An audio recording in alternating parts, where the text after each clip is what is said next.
ನಮಸ್ಕಾರ ಸ್ನೇಹಿತರೆ. ಇವತ್ತು ಸ್ವಾಧಿಷ್ಠಾನ ಹಾಗೆ ಮಣಿಪುರ ಚಕ್ರಗಳ ಬಗ್ಗೆ ಸ್ವಲ್ಪ ವಿಷಯಗಳನ್ನ ತಿಳ್ಕೊಳ್ಳೋಣ. ಸ್ವಾಧಿಷ್ಠಾನ ಚಕ್ರ ಲಿಂಗ ಮೂಲದಲ್ಲಿರೋ 6 ದಳ ಪದ್ಮ. ಇದರ ಕರ್ಣಿಕೆಯಲ್ಲಿ ಜಲತತ್ವ, ರಾಕಿನಿ, ವಿಷ್ಣುಮೂರ್ತಿ, ದಳಗಳಲ್ಲಿ ಬಂಧಿನಿ, ಭದ್ರಕಾಳಿ, ಮಹಾಮಾಯ, ಯಶಸ್ವಿನಿ, ರಕ್ತ, ಲಂಬೋಷ್ಠಿಕ ಅನ್ನೋ 6 ಪರಿವಾರ ಶಕ್ತಿಗಳನ್ನ ಇದು ಹೊಂದಿದೆ. ಕುಂಡಲಿನಿ ಇದರಲ್ಲಿ ಪದ್ಮಾಸನಾರೂಢಳಾಗಿ ತನ್ನ ವಾಸಸ್ಥಾನವನ್ನಾಗಿ ಇದನ್ನ ಮಾಡ್ಕೊಂಡಿದ್ದಾಳೆ. ಆದ್ರಿಂದ ಇದನ್ನ ಸ್ವಾಧಿಷ್ಠಾನ ಅಂತ ಕರೆಯೋದು. ಸ್ವ ಅಧಿಷ್ಠಾನ ಅಂತ ಅರ್ಥ. ಇದರ ಅಭಿಮಾನಿ ದೇವತೆ ಚತುರ್ಮುಖ ಬ್ರಹ್ಮ. ಸ್ವಾಧಿಷ್ಠಾನ ಕಮಲದಿಂದ 62 ಕಿರಣಗಳು ಹೊರಹೊಮ್ಮತ್ವೆ. ಮೂಲಾಧಾರದ ಕೆಳಭಾಗದಿಂದ ಸ್ವಾಧಿಷ್ಠಾನದ ಮೇಲಿನ ಭಾಗದವರೆಗೂ ಬ್ರಹ್ಮಗ್ರಂಥಿ ಅಂತ ಹೇಳ್ತಾರೆ.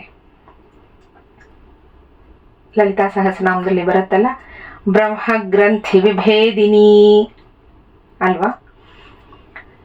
ಅಂದ್ರೆ ಬ್ರಹ್ಮಗ್ರಂಥಿಯ ವ್ಯಾಪ್ತಿಲಿ ಈ 2 ಚಕ್ರಗಳು ಅಂತರ್ಗತವಾಗತ್ವೆ. ಯಾವ್ದ್ಯಾವ್ದು ಅಂದ್ರೆ ಮೂಲಾಧಾರ ಮತ್ತೆ ಸ್ವಾಧಿಷ್ಠಾನ. ಈ 2 ಚಕ್ರಗಳು ಚಕ್ರಗಳ ಮಧ್ಯ ಭಾಗದಲ್ಲಿ ಅಗ್ನಿಕುಂಡ ಅಂತ ಇದನ್ನ ಹೇಳಲಾಗತ್ತೆ. ಸ್ವಾಧಿಷ್ಠಾನ ಚಕ್ರ ಕಾಮೋದ್ರೇಕ, ಆಲಸ್ಯ, ಮೋಹ, ಕ್ರೂರತನ, ಸಂಶಯ, ತಾತ್ಸಾರ ಇಂತಹ ಪ್ರವೃತ್ತಿಗಳಿಗೆ ಕಾರಣವಾಗಿದೆ. ಈ ಚಕ್ರದ ವೈಶಿಷ್ಟ್ಯಗಳು ಏನು ಅಂತಂದ್ರೆ, ಸ್ವಾಧಿಷ್ಠಾನ ಅಂದ್ರೆ ತನ್ನದೇ ಆದ ಅಧಿಷ್ಠಾನ ಅಂತ ಅರ್ಥ. ಇದು ಸಿಂಧೂರ ವರ್ಣದ 6 ದಳಗಳನ್ನ ಹೊಂದಿದೆ. ಇದರ 6 ಬೀಜಾಕ್ಷರಗಳು ಜ್ಯೋತಿರ್ಮಯವಾಗಿದ್ದು ಜಲತತ್ವವನ್ನ ಇದು ಸಂಕೇತಗೊಳಿಸುತ್ತೆ. ಇದರ ಕೇಂದ್ರ ಅರ್ಧಚಂದ್ರಾಕಾರವನ್ನ ಹೊಂದಿದ್ದು ಮಕರ ವಾಹನದ ಮೇಲೆ ಪ್ರತಿಷ್ಠಿತವಾಗಿದೆ. ವಿಷ್ಣು ಇಲ್ಲಿ ಗರುಡಾಸೀನನಾಗಿ ಇದ್ದಾನೆ. ಚತುರ್ಭುಜದಲ್ಲಿ ಶಂಖ, ಚಕ್ರ, ಗದ, ಪದ್ಮಗಳನ್ನ ಧರಿಸಿದನೆ.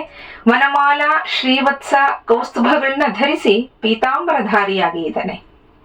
ಈ ಚಕ್ರ ಕೌಶಲ್ಯತೆ, ಕ್ರಿಯಾಶಕ್ತಿ, ಉತ್ಸಾಹ, ಜ್ಞಾನ, ಕುಶಲ ಕಲೆಗಳ ಸಮೃದ್ಧಿಯ ಸಂಕೇತವಾಗಿದೆ.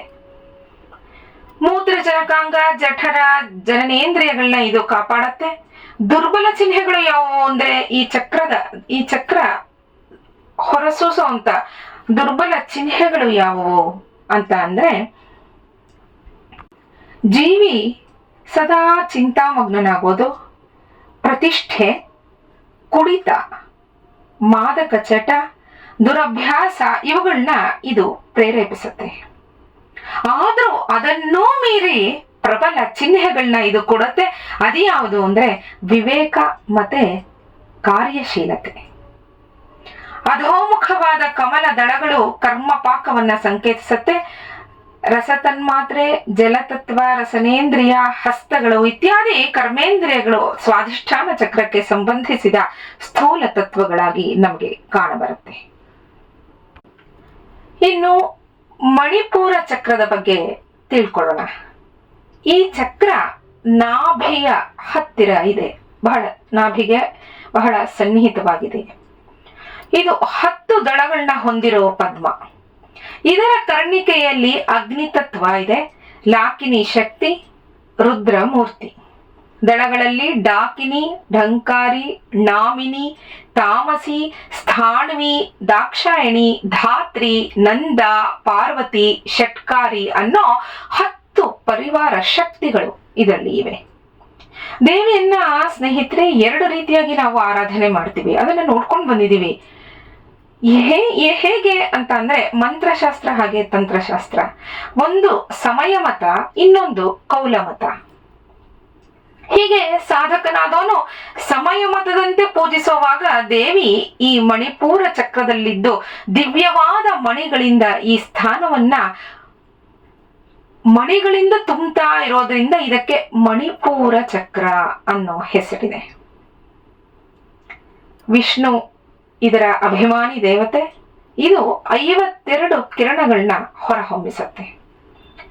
ಈ ಚಕ್ರ ನಿದ್ರೆ, ನೀರಡಿಕೆ, ಮತ್ಸರ, ಲಜ್ಜೆ, ಭಯ, ಬುದ್ಧಿಮಾಂದ್ಯ ಈ ರೀತಿಯಾದ ಮನೋವಿಕಾರಗಳ ಕೇಂದ್ರವಾಗಿದೆ. ಮಣಿ ಅಂದ್ರೆ ರತ್ನ ಅಂತ, ಪುರ ಅಂದ್ರೆ ಪಟ್ಟಣ, ರತ್ನಗಳ ನಗರ ಅಂತ ಇದಕ್ಕೆ ಹೆಸರು. ಹಾಗೆ ಈ ಚಕ್ರ ಸಾತ್ವಿಕತೆ, ಧರ್ಮ, ಅನ್ವೇಷಣಾ ಭಾವನೆ, ಸಂಪತ್ತಿನ ಅಭ್ಯುದಯಗಳನ್ನ ಸಂಕೇತಿಸುತ್ತೆ. ಈ ಮಣಿಪುರ ಚಕ್ರ ಜೀವಶಕ್ತಿಯ ಸಂಕೇತವಾಗಿದ್ದು ಹೊಟ್ಟೆ, ಕರುಳು ಇತ್ಯಾದಿ ಪಚನಾಂಗಗಳ ಸಂರಕ್ಷಣೆಗೆ ಕಾರಣವಾಗಿದೆ. ಇದರ ದುರ್ಬಲ ಅಂಶ ಏನು ಅಂದ್ರೆ ಗೃಹ ಸಮಸ್ಯೆ, ಮನೆಯಲ್ಲಿ ಏನಾದ್ರೂ ಒಂದು ಸಮಸ್ಯೆ ಕಾಣಿಸ್ಕೊತಾನೇ ಇರೋದು, ಅದು ತಡೆಯಕ್ಕೆ ಆಗದಲೇ ಇರೋ ಅಷ್ಟು ಸಮಸ್ಯೆಗಳು. ಆಮೇಲೆ ಒಬ್ಬ ಜೀವಿಗೆ ಅತಿಯಾದ ಆಹಾರ ಸೇವನೆ ಮಾಡಬೇಕು ಅಂತ ಅನ್ಸೋದು, ಆಮೇಲೆ ಮದ್ಯ ಸೇವನೆ ಮಾಡಬೇಕು ಅಂತ ಅನ್ಸೋದು, ಇಂತಹ ವ್ಯಯಾತ್ಮಕ ಅಂಶಗಳಿಂದ ಇದು ಕೂಡಿದೆ. ಇದರ ಬೀಜ ಮಂತ್ರದ ಬಿಂದುವಿನಲ್ಲಿ ರುದ್ರ ನಂದಿಯ ಮೇಲೆ ಸ್ಥಿತನಾಗಿದ್ದಾನೆ. ಭಸ್ಮ ಲೇಪಿತನಾಗಿ ಶ್ವೇತ ವರ್ಣದವನಾಗಿದ್ದಾನೆ. ಕಮಲದ ಬೀಜಕೋಶದಲ್ಲಿ ನೀಲ ವರ್ಣದ ಲಾಕಿಣಿ ಶಕ್ತಿ ದೇವತೆ ಇದ್ದಾಳೆ. 3 ಮುಖಗಳು ಮತ್ತೆ ಪ್ರತಿಯೊಂದು ಮುಖದಲ್ಲೂ ತ್ರಿನೇತ್ರಗಳು ಇವೆ. ಚತುರ್ಭುಜೆಯಾದ ಈಕೆ ವಜ್ರ, ಶಕ್ತಿ ಈ ಆಯುಧಗಳನ್ನ ತನ್ನ ಕೈಯಲ್ಲಿ ಧರಿಸಿದಳೆ. ಮತ್ತೆರಡು ಹಸ್ತಗಳು ವರದ ಮತ್ತೆ ಅಭಯ ಮುದ್ರೆಯನ್ನ ಸಂಕೇತಿಸುತ್ತವೆ. ಕುಂಡಲಿನಿಯ ಪೀಠ ಮೂಲಾಧಾರವಾದರೆ ಸ್ವಾಧಿಷ್ಠಾನ ಅದರ ನಿವಾಸ ಸ್ಥಾನವಾಗಿರುತ್ತೆ. ಮಣಿಪುರ ಅದರ ಜಾಗೃತ ಸ್ಥಾನವಾಗಿದೆ. ಅದಕ್ಕೆ ಈ ಚಕ್ರದಲ್ಲಿ ಜಾಗೃತಗೊಂಡ ಕುಂಡಲಿನಿಗೆ ಅಧೋಮುಖ ಅನ್ನೋದು ಇರೋದಿಲ್ಲ. ಅವಳು ಕೆಳಗೆ ನೋಡೋದೇ ಇಲ್ಲ. ಕುಂಡಲಿನಿ ಈ ಚಕ್ರಕ್ಕೆ ಬಂದಾಗ ಬಹಳ ಜಾಗೃತಳಾಗಿರ್ತಾಳೆ. ಅದಕ್ಕೆ ಸಾಧಕನಿಗೆ ಮಣಿಪುರಕ್ಕೆ ಬಂದ ಕುಂಡಲಿನಿಯೇ ಗುರುವಾಗ್ತಾಳೆ. ಯಾಕೆ ಅಂದ್ರೆ ಇನ್ನ ಮೇಲೆ ಪ್ರಾಣ ಮತ್ತೆ ಅಪಾನ ಶಕ್ತಿಗಳ ಸಂಘಾತ ಕೇಂದ್ರ ಇದು. ಇವಳು ಯಾತಕ್ಕೆ ಸಾಧಕನಿಗೆ ಗುರುವಾಗ್ತಾಳೆ ಮಣಿಪುರಕ್ಕೆ ಬಂದಾಗ ಅಂತ ಅಂದ್ರೆ ಮುಂದಿನ ಚಕ್ರಗಳು, ಉನ್ನತ ಚಕ್ರಗಳು ಇದೆಯಲ್ಲ, ಆ ಚಕ್ರಗಳಿಗೆ ಸಾಧಕ ತನ್ನ ಸಾಧನೆಯ ಮೂಲಕ ಹೋಗೋದಿಕ್ಕೆ ಇವಳು ಗುರುವಾಗಿ ನಿಲ್ತಾಳೆ. ಕುಂಡಲಿನಿ ಮೂಲಾಧಾರದಲ್ಲಿ ಬುಸುಗುಡ್ತಾ ಎಚ್ಚರಗೊಂಡು ಮಣಿಪುರದಲ್ಲಿ ಸ್ಫೋಟಗೊಳ್ತಾ ಅಭಿವ್ಯಕ್ತವಾಗತ್ತೆ. ಇದು ಆಧ್ಯಾತ್ಮಿಕ ಅರಿವಿನ ಸಂಕೇತ. ಎಲ್ಲರಿಗೂ ಇದು ಗೊತ್ತಾಗಲ್ಲ. ಆ ಆಧ್ಯಾತ್ಮಿಕವಾದ ಕಠಿಣವಾದ ಸಾಧನೆಯಲ್ಲಿ ಯಾವ ಯೋಗಿ ಇರ್ತಾನೆ ಅವನಿಗೂ ಮಾತ್ರ ಇದು ಗೊತ್ತಾಗ್ತಾ ಹೋಗೋದು. ಇಲ್ಲಿ ಸಾಧಕನಿಗೆ ಉನ್ನತ ಸ್ತರಗಳ ಅರಿವಾಗ್ತಾ ಹೋಗುತ್ತೆ. ಹೀಗೆ ಹೋಗ್ತಾ ಇದೆ ಅನ್ನೋ ಅರಿವು ಇವನಿಗೆ ಮಣಿಪುರಕ್ಕೆ ಬಂದಾಗಲೇ ಗೊತ್ತಾಗೋದು. ಇದನ್ನ ತಿಳಿಯೋದು ಹೇಗೆ ಅಂದ್ರೆ ತ್ರಾಟಕ ಯೋಗಾಸನದಿಂದ ಮಣಿಪುರ ಚಕ್ರದಲ್ಲಿ ಸಿದ್ಧಿ ಪಡಿಬಹುದು ಅಂತ ಹೇಳ್ತಾರೆ. ಆಗ ಈ ಯೋಗಿಯಾದವನಿಗೆ ಇದು ತಿಳಿತಾ ಹೋಗುತ್ತೆ. ಅದಕ್ಕೆ ಮಣಿಪುರಾಂತರುದಿತ ವಿಷ್ಣು ಗ್ರಂಥಿ ವಿಭೇದಿನಿ ಅಂತ ಹೇಳೋದು. ನಾಳೆ ಮುಂದಿನ ಚಕ್ರಗಳ ಬಗ್ಗೆ ತಿಳಿಯೋಣ. ನಮಸ್ಕಾರ.